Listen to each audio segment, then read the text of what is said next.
El movimiento ecuménico. ¿Qué dice la Biblia? Hola, ¿qué tal? ¿Cómo están? Muy buenas tardes, buenos días, buenas noches, depende del país donde estés viéndonos, ¿sí? Es la hora y aquí estamos justamente para compartir una vez más el tema que estamos considerando en el grupo Educación Bíblica, Educando con la Palabra de Dios. Estamos tratando el tema del movimiento ecuménico, el ecumenismo, ¿sí? ¿Qué hay de verdad en esto? ¿Qué dice el ecumenismo? ¿Y qué tiene que ver o qué dice la Biblia justamente sobre el ecumenismo? Te voy a interpretar, primero te voy a leer, ¿sí?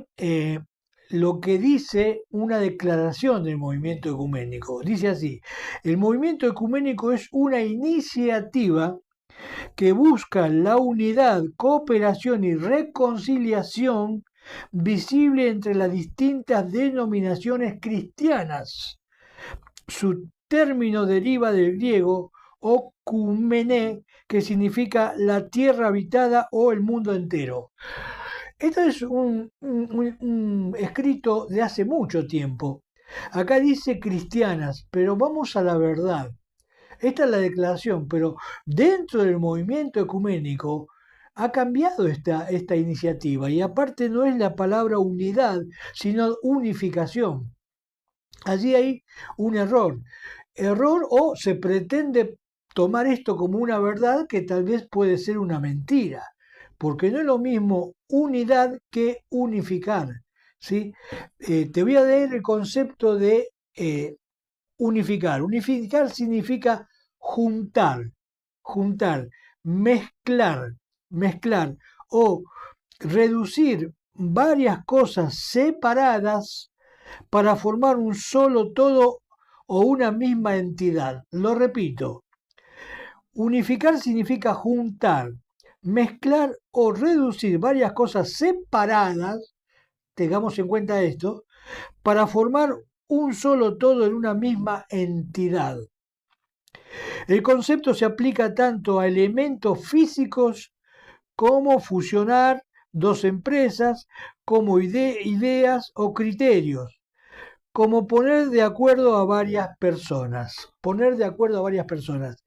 ¿Dónde está el error de los que fomentan el ecumenismo o el movimiento ecuménico? ¿Sí? ¿Dónde está el error? Antes de explicar dónde está el error, o la confusión o la mentira, diremos que el espíritu ecuménico comenzó en el Antiguo Testamento, allí en Génesis, justamente cuando los hombres, después del diluvio y después que empezaron a procrear y a reproducirse en la tierra, los hijos de Noé, se llenó la tierra de gente, de familias, y allí todos juntos surgió la idea de levantar una torre, ¿sí? Hacer una ciudad y edificar una torre bien alta que pudiera llegar al cielo, la torre famosa de Babel. ¿Para qué? Por si fuéramos esparcidos entre el mundo para quedar nuestro nombre, para conocernos y estar juntos allí. Hasta ese momento se hablaba un solo idioma en la tierra, ¿sí? Pero Dios, viendo esto, dijo: no, no es bueno esto, no es lo que yo quiero, no está de acuerdo a lo que Dios tiene pensado para el ser humano y a la voluntad de Dios. Entonces Dios descendió allí, ¿sí? Destruyó la torre, ¿sí? Derribó y confundió a las personas. ¿Para qué? Para que no insistieran con esa idea. Dios dijo: nada les hará cambiar de esa idea, de su postura. Y así fue. Entonces Dios tuvo que descender. ¿Para qué? Para crear allí justamente una división, para esperar el plan de Dios que Dios tenía. Dios tenía un plan, Dios siempre tiene un plan mejor para la humanidad. ¿Sí? Entonces, el término unidad, que no es lo mismo que unificar o unificar, el término unidad se refiere a una propiedad, entidad o cantidad que se considera como un todo único e indivisible. Unidad. La iglesia de Cristo, los cristianos, los hijos de Dios, todos aquellos que han creído en Cristo y que han aceptado a Cristo Jesús como Salvador, han entrado en este principio de unidad que lo genera ¿quién? Dios, el Espíritu Santo y la palabra de Dios. Ahora bien, ¿Cómo se llega a esta unidad? ¿Cómo se llega a ser cristiano verdaderamente? Ojo que estamos diciendo que los cristianos pueden tener en la puerta del templo o del lugar de reunión distintos nombres. Puede haber bautistas, puede haber los hermanos, puede haber tal vez metodistas, tal vez distintas personas, distintos nombres de iglesia, pero que hay una sola unidad. Y la unidad está hecha en Cristo. Quiero que me entiendan esto, hermanos y hermanas que nos ven de otros grupos, distintos lugares, y gracias por permitirnos entrar en sus grupos y retransmitir nuestros mensajes. Estamos considerando la unidad en Cristo Jesús. ¿Sí? ¿Por qué rechazamos entonces el movimiento ecuménico? Porque no es una unidad en Cristo y en el Espíritu Santo, sino que es unificar, ¿sí?, humanamente, forzar humanamente a personas que tienen otro credo para que todos piensen igual. Y la Biblia no enseña esto. La Biblia enseña que la unidad la genera el Espíritu Santo y el Señor Jesucristo. Ahora, ¿cómo se llega a ser parte de la familia de Dios o se llega a ser cristiano o hijo de Dios? Vamos a considerar esto en el libro de Efesios. El apóstol Pablo, que escribió el libro de Efesios y que el Espíritu Santo le inspiró, nos dejó la enseñanza de cómo comienza la unidad en el Espíritu, que es a través de Cristo Jesús, el Espíritu Santo generada por el Padre. Vamos entonces a leer en Efesios capítulo 1, en primer lugar. Allí el tema de Efesios es la iglesia, el cuerpo de Cristo. La iglesia es el cuerpo de Cristo. Somos todos aquellos que hemos creído en Cristo Jesús, que lo hemos aceptado como Salvador, que el Espíritu Santo nos ha sellado. En el momento que usted, hermano, hermana, recibió a Cristo Jesús como Salvador, llámese como se llame. Alguien puede preguntar, ¿pero puede un católico haber recibido a Cristo? Sí, puede. Lo que estamos acá considerando no es la experiencia las personas que realmente recibieron a Cristo, sino lo que es el pensamiento de el Vaticano y de distintos grupos que hablan de ecumenismo que la Biblia rechaza directamente. Por eso vamos a ver acá cómo es la verdad de la unidad en el Espíritu y no la unificación. Pablo está hablando en capítulo 1 de Efesios, en el versículo 15, vamos a empezar a leer, ¿sí?, para ir llevando punto a punto cómo una persona llega a ser cristiano y cómo se forma una iglesia. Dice, versículo 15 de Efesios capítulo 1, dice, por esta causa yo, habiendo oído de vuestra fe en el Señor Jesús y de vuestro amor para con los santos no son las estatuas ni las imágenes que están en una congregación, en una iglesia que puedan tener. Los santos se refiere a los cristianos, a las personas, a los seres humanos que han creído en Cristo, que lo han aceptado como su Salvador, que se dieron cuenta o nos dimos cuenta que éramos pecadores, que habíamos nacido en pecado y vivíamos en pecado, y que Cristo vino a salvar nuestras vidas cuando murió en la cruz y después resucitó. ¿Para qué? Para que aceptando a Cristo seamos libres de la condenación y nos libertara de la esclavitud del pecado. Entonces dice, por esta causa yo también, habiendo oído de vuestra fe en el Señor Jesús, de vuestro amor para con todos los santos, todos los hermanos, dice, no ceso de dar gracias por ustedes, por vosotros, haciendo memoria de vosotros en mis oraciones. Pablo oraba por los demás santos, por los demás hermanos de todo el mundo, para que Dios, y fijémonos en el versículo 17, y ya acá empecemos a tomar nota para repasarlo después, para que el Dios de nuestro Señor Jesucristo, el Padre de gloria, le dé espíritu de sabiduría. Pablo está pidiendo sabiduría ¿para quién? Para todos sus hermanos que habían recibido a Cristo, para usted que me está escuchando, que está viendo, para mí, para todos los que están en la congregación donde nos congregamos, o fuere donde fuere una casa, fuera un templo grande o chico, o una reunión, simple reunión, para que nos dé espíritu de sabiduría. El espíritu de sabiduría, ¿sabe quién lo da? El Espíritu Santo. No hay otro. Espíritu de sabiduría y de revelación en el conocimiento ¿de quién? De Él. Sígame con la lectura. Si usted tiene Biblia, por favor, abra la Biblia y léalo. Pues, márquelo, anótelo, escríbalo, ¿sí? Repáselo día a día. Léalo en voz alta, compártalo a sus familiares. Vuelvo a repetir el versículo 17 del capítulo 1. Pablo estaba orando para que el Dios de nuestro Señor Jesucristo, el Padre de gloria, ¿sí?, les dé espíritu de sabiduría. Pide sabiduría, Pablo, para todos nosotros. ¿Sí? Y de revelación. ¿Qué quiere decir revelación? De ver, de poder comprender. La revelación la crea el Espíritu Santo. El Espíritu Santo es que nos da el entendimiento. Por eso es que si usted todavía no tiene el Espíritu Santo, todavía no recibió a Cristo, por más que vaya a una iglesia, se congregue, ofrende, trabaje, hable, diga, cante y predique, si no tiene el Espíritu Santo, no va a tener sabiduría ni revelación de parte de Dios para entender la palabra de Dios. Porque todo esto se recibe cuando uno se arrepiente de sus pecados, se da cuenta que es pecador y recibe a Cristo, le pide a Cristo perdón y acepta a Cristo Jesús como Salvador. Revelación y sabiduría. Y alumbrando, dice el versículo 18, los ojos de vuestro entendimiento. ¿Qué acaso el entendimiento tiene ojos? Sí, acá está hablando una metáfora. Con los ojos vemos. El que no ve es como el que no sabe. Si usted no sabe algo, no está viendo lo que debe ver, ¿sí?, en cuanto a la realidad de algo. Entonces, el que tiene los ojos tapados no ve, no puede caminar, se puede caer. ¿Sí? Entonces dice, alumbre los ojos de vuestro entendimiento. El entendimiento está acá, en el cerebro, en el intelecto, en la mente. ¿Sí? Y allí es la parte donde está el espíritu nuestro. Todo hombre tiene un espíritu, toda mujer tiene un espíritu que le fue otorgado en el día de su nacimiento en el cuerpo, desde que era pequeño.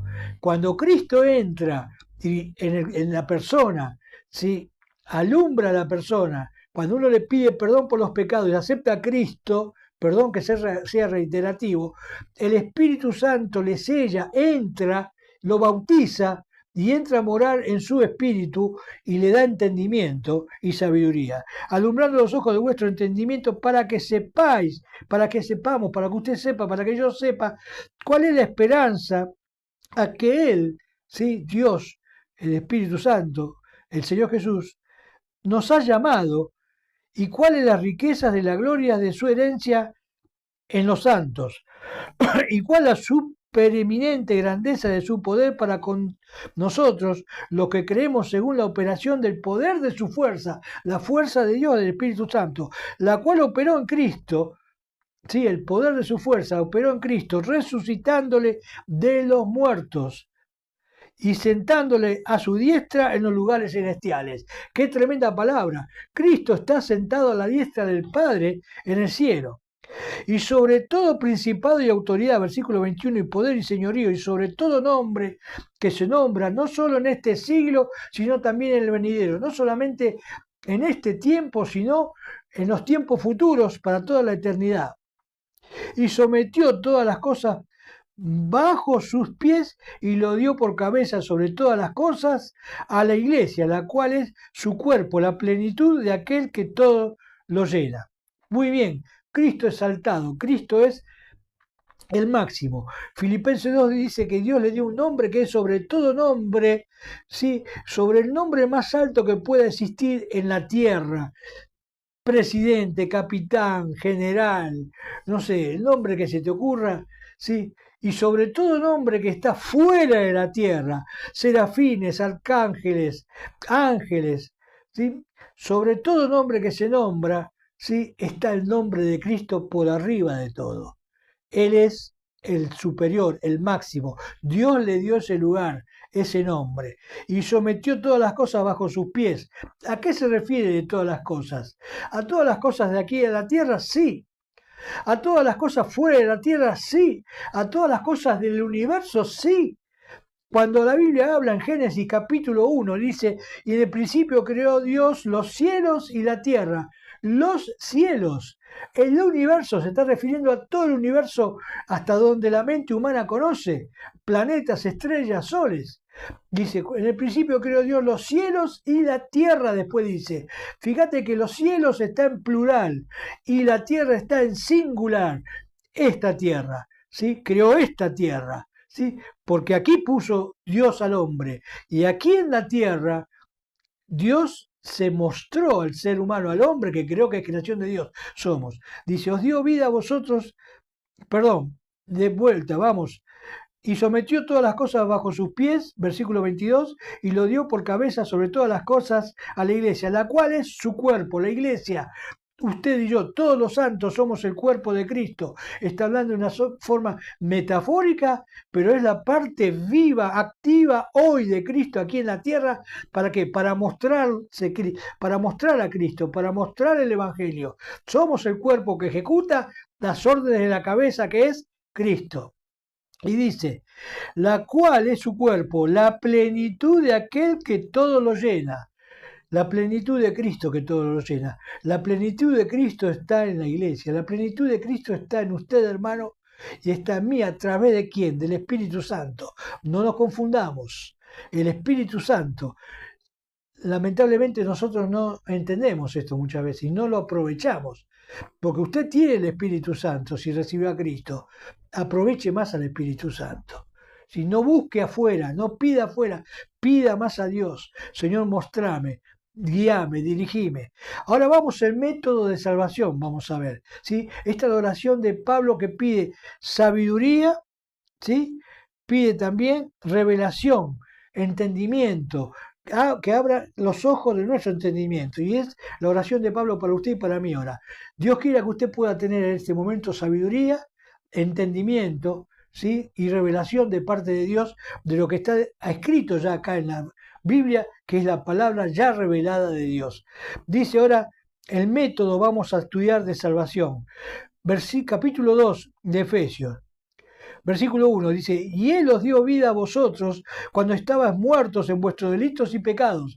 Estamos hablando de personas que han conocido a Cristo. Si usted todavía no conoció a Cristo, preste atención y después, o en algún momento cuando Dios le dé la iluminación en su corazón y le toque el corazón, usted pueda recibir a Cristo. Dice, versículo 2, en los cuales anduviste en otro tiempo, siguiendo la corriente de este mundo, conforme al príncipe de la potestad del aire, el espíritu que ahora opera en los hijos de desobediencia, Satanás. El príncipe de la potestad del aire es Satanás, ¿sí? Operan los hijos de desobediencia, de aquellos que no han creído o no quieren creer, entre los cuales también todos nosotros tuvimos en otro tiempo en los deseos de nuestra carne, antes de recibir a Cristo. Yo andaba en los deseos de mi carne y usted también.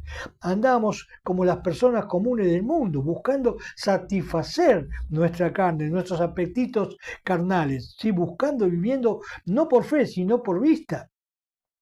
Entre los cuales también todos nosotros vivimos en otro tiempo en los deseos de nuestra carne, haciendo la voluntad de la carne y de los pensamientos que éramos por naturaleza, hijos de ira, los mismos que los demás.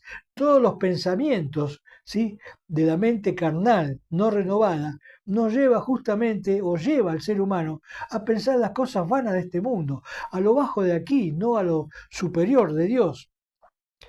Versículo 4.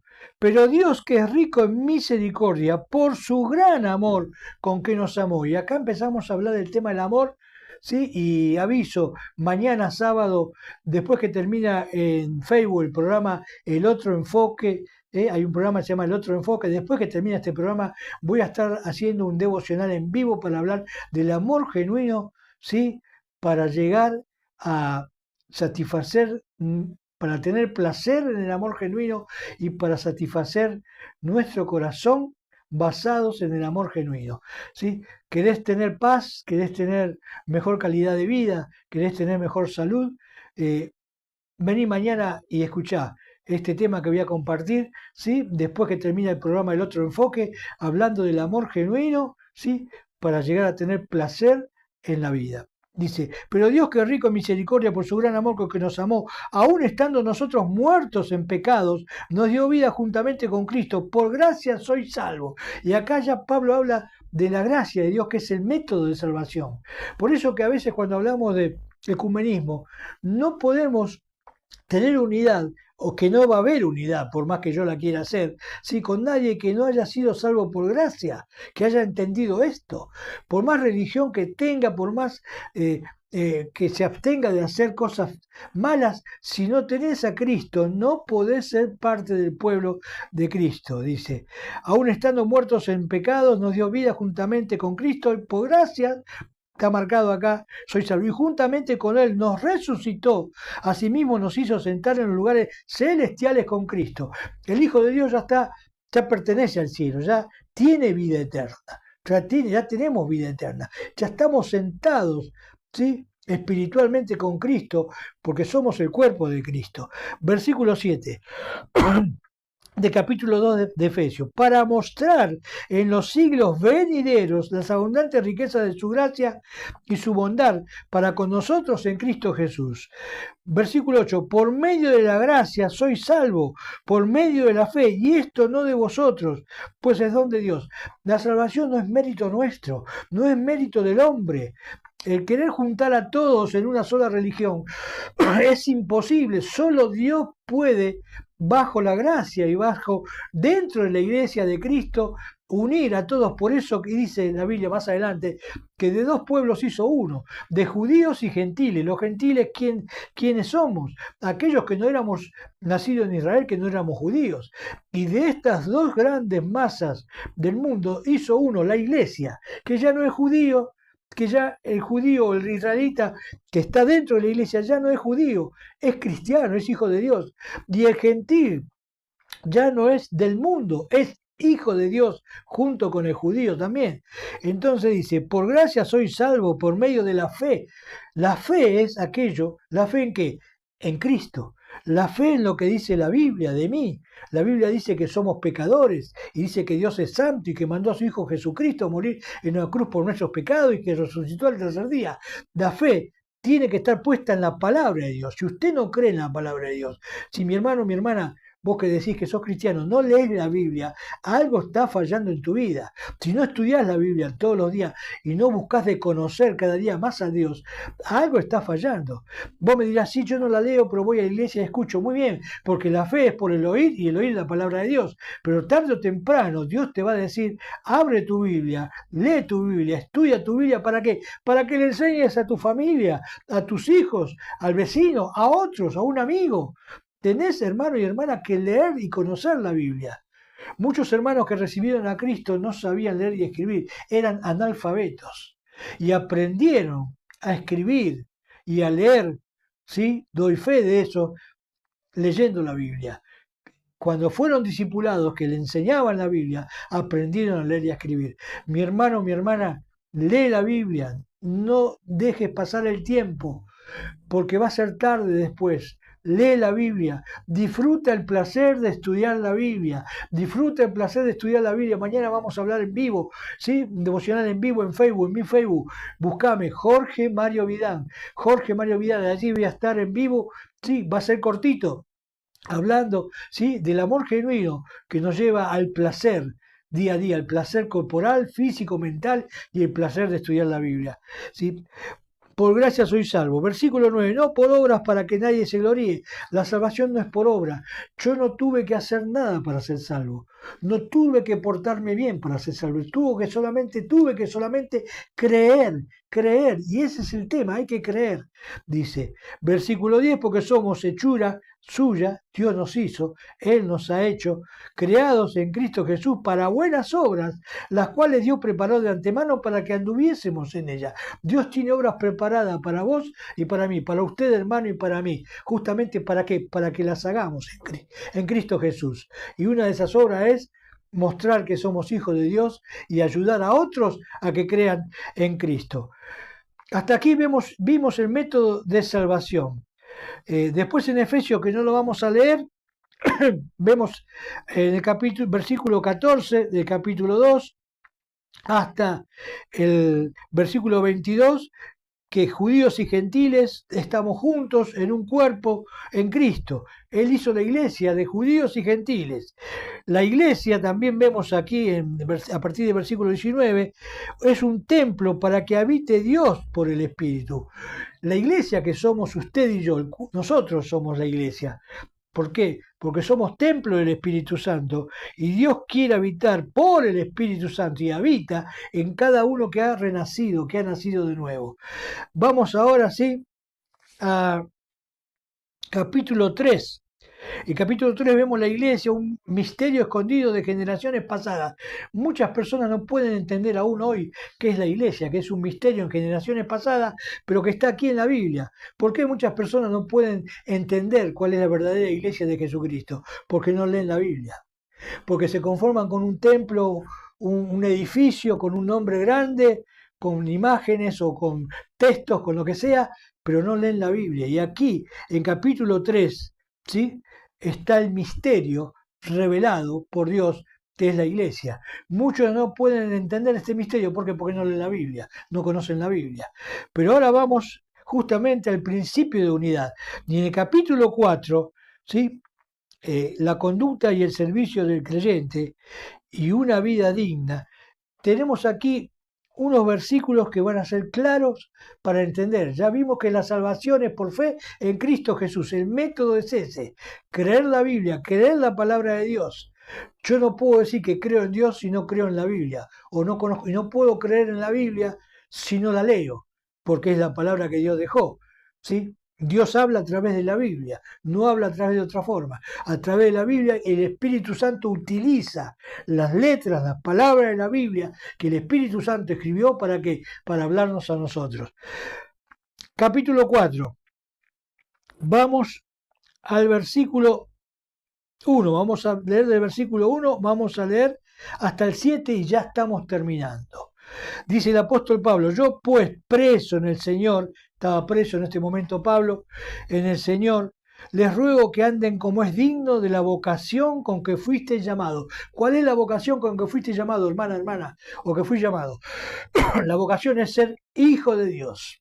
Esa es la vocación. Hijos de Cristo, cristianos. Es una vocación con toda humildad y mansedumbre. El Hijo de Dios tiene que tener humildad, nada de altanería y mansedumbre. Mansedumbre, no creérsela. Humildad y mansedumbre. ¿Sí? Contestar con mansedumbre, responder con mansedumbre. ¿Cuál Cristo? Cristo, cuando era insultado, amenazado, ¿con qué respondió? Con mansedumbre, con la palabra de Dios. Dice, con unidad y mansedumbre, soportando con paciencia los unos a los otros. Y acá vemos el principio de unidad. ¿Sí? La unidad la hace el Espíritu Santo. Y nosotros tenemos que soportar al hermano. Tenemos que soportar a aquel hermano que tal vez difiere de lo que nosotros decimos o que nosotros creemos, si la cena tiene que ser el domingo, el sábado. Esas son cosas menores. ¿Sí? Lo importante es la salvación por fe. Lo importante es saber que el Espíritu Santo bautiza a cada cristiano en el momento que recibe a Cristo. Y lo importante es saber que nuestra salvación es por fe y no por obras, para que nadie se gloríe, ¿sí? Entonces, y que la palabra de Dios es la que nos edifica y que podemos hablar con Dios día a día. Eso es lo importante, entonces, para entender. Soportando con paciencia a los otros, la diferencia que pueda haber, pero siempre dentro de la palabra de Dios y la unidad espiritual en Cristo Jesús. Solícitos, versículo 3, en guardar la unidad del Espíritu en el vínculo de la paz. Fíjate que nos dice que tenemos que trabajar para hacer la unidad. La unidad ya está hecha. ¿Quién la hizo? Cristo en la cruz del Calvario, el Espíritu Santo. A través de Él recibimos la unidad. Solícitos en guardar. ¿Y qué guarda? ¿Qué vamos a guardar? Algo que tiene valor. Y en guardar la unidad. Por eso estamos haciendo este estudio. Usted está escuchando este mensaje hoy. ¿Por qué? Porque estamos solícitos en guardar la unidad que ya nos vino dada a través del Espíritu Santo. No tenemos que hacer la unidad, ya está hecha la unidad. Por eso que el movimiento ecuménico no es de Dios. El movimiento ecuménico no es de Cristo.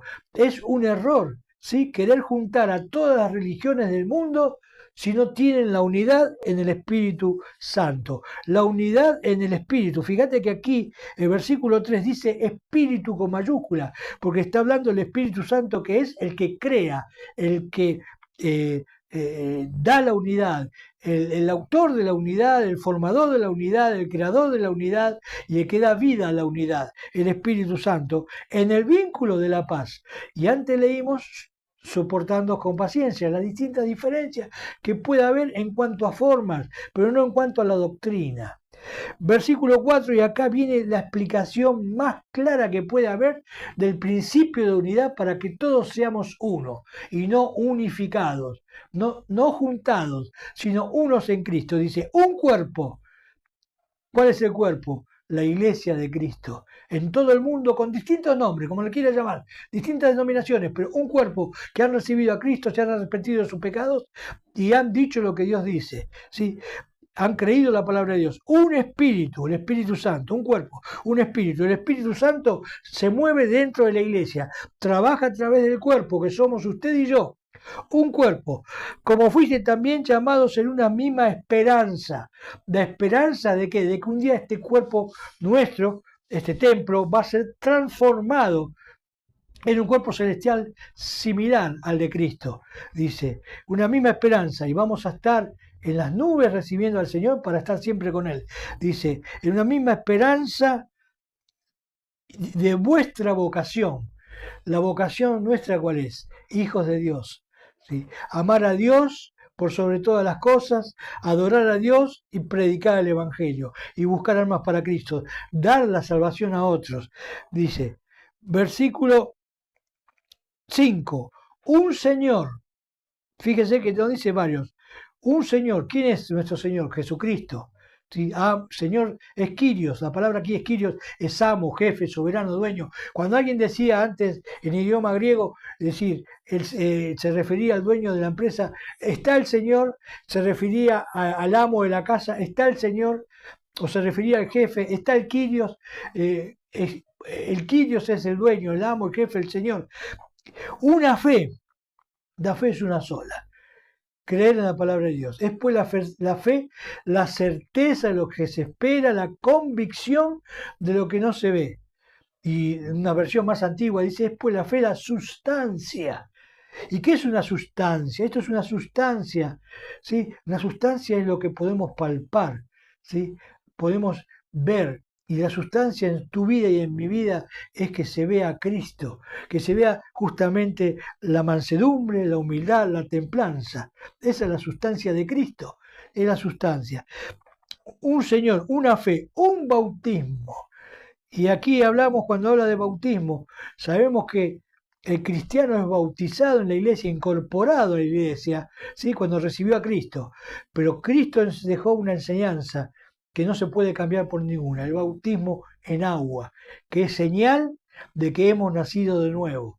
No es el bautismo en agua, en inmersión, que es el verdadero bautismo. Otra forma de bautismo no sirve, no es verdad, no es real, salvo por un problema de enfermedad. El bautismo en agua, como Cristo se bautizó en el río, así cada uno de nosotros nos hemos bautizado. Un bautismo, un Dios y Padre de todos, Padre de todos los que hemos creído, el cual es sobre todos y por todos y en todos, ¿sí? Aquellos que hemos creído. Padre, cuando habla de Padre, habla de una relación personal. Es decir, muchas personas son criaturas de Dios, pero no son hijos de Dios. Es decir, muchos que nacen en el mundo, Dios permitió que nacieran, éramos criaturas de Dios hasta que recibimos a Cristo y tuvimos la adopción, ¿sí? Él es nuestro Padre y tenemos una relación personal. Padre e hijos. Somos hijos de Dios, coherederos y hermanos con Cristo. Somos hijos de Dios. Dice, un Dios y Padre de todos, el cual es sobre todos y por todos y en todos. Y termino con el versículo 7. Pero a cada uno de nosotros fue dada la gracia conforme a la medida de qué? Del don de Cristo. La gracia de Dios conforme a la medida del don de Cristo. Palabra de Dios. Mis hermanos, mis amigos, esto es parte de este estudio de ecumenismo. Que si vos entendés esto, si usted entiende esto, se va a dar cuenta que el ecumenismo no es bíblico. El ecumenismo no le agrada a Dios y todo principio de ecumenismo en la antigüedad, Dios lo desechó. Dios quiere que todo hombre y mujer sea salvo y venga al arrepentimiento. Todavía no vino Cristo en el arrebatamiento. ¿Por qué? Porque quiere que todo hombre sea salvo y proceda al arrepentimiento. Dios le bendiga. Gracias por estar allí, por seguirnos y los invito dentro de unas horas, ahora en el sábado, después que termine el programa El Otro Enfoque, voy a estar en un devocional en vivo en mi Facebook, en el Facebook de Jorge Mario Vidán, para estar estudiando amor genuino. Va a ser un devocional corto, amor genuino y el placer de vivir la vida en Cristo Jesús, el placer de estudiar la Biblia, cómo tener placer aún en medio de las circunstancias. Dios le bendiga, hasta pronto y gracias. Gloria a Dios, gloria al Señor, Señor. Gloria, dele gloria a Dios. Si esto fue de bendición para su vida, le ha ayudado a entender, a comprender y saber un poquito más, compártalo. Den un me gusta en la página de Educación Bíblica donde, o en los grupos donde transmitimos, mande un me gusta, ¿sí? Para ayudarnos, apoyarnos y poder compartir a otros. Dios le bendiga y gracias, Padre. Gracias, Señor, por este momento. Gloria a tu Hijo, el Señor Jesucristo. Amén. Hasta pronto. Chao. Seguinos en Facebook Grupo de Educación Bíblica Educando con la Palabra de Dios.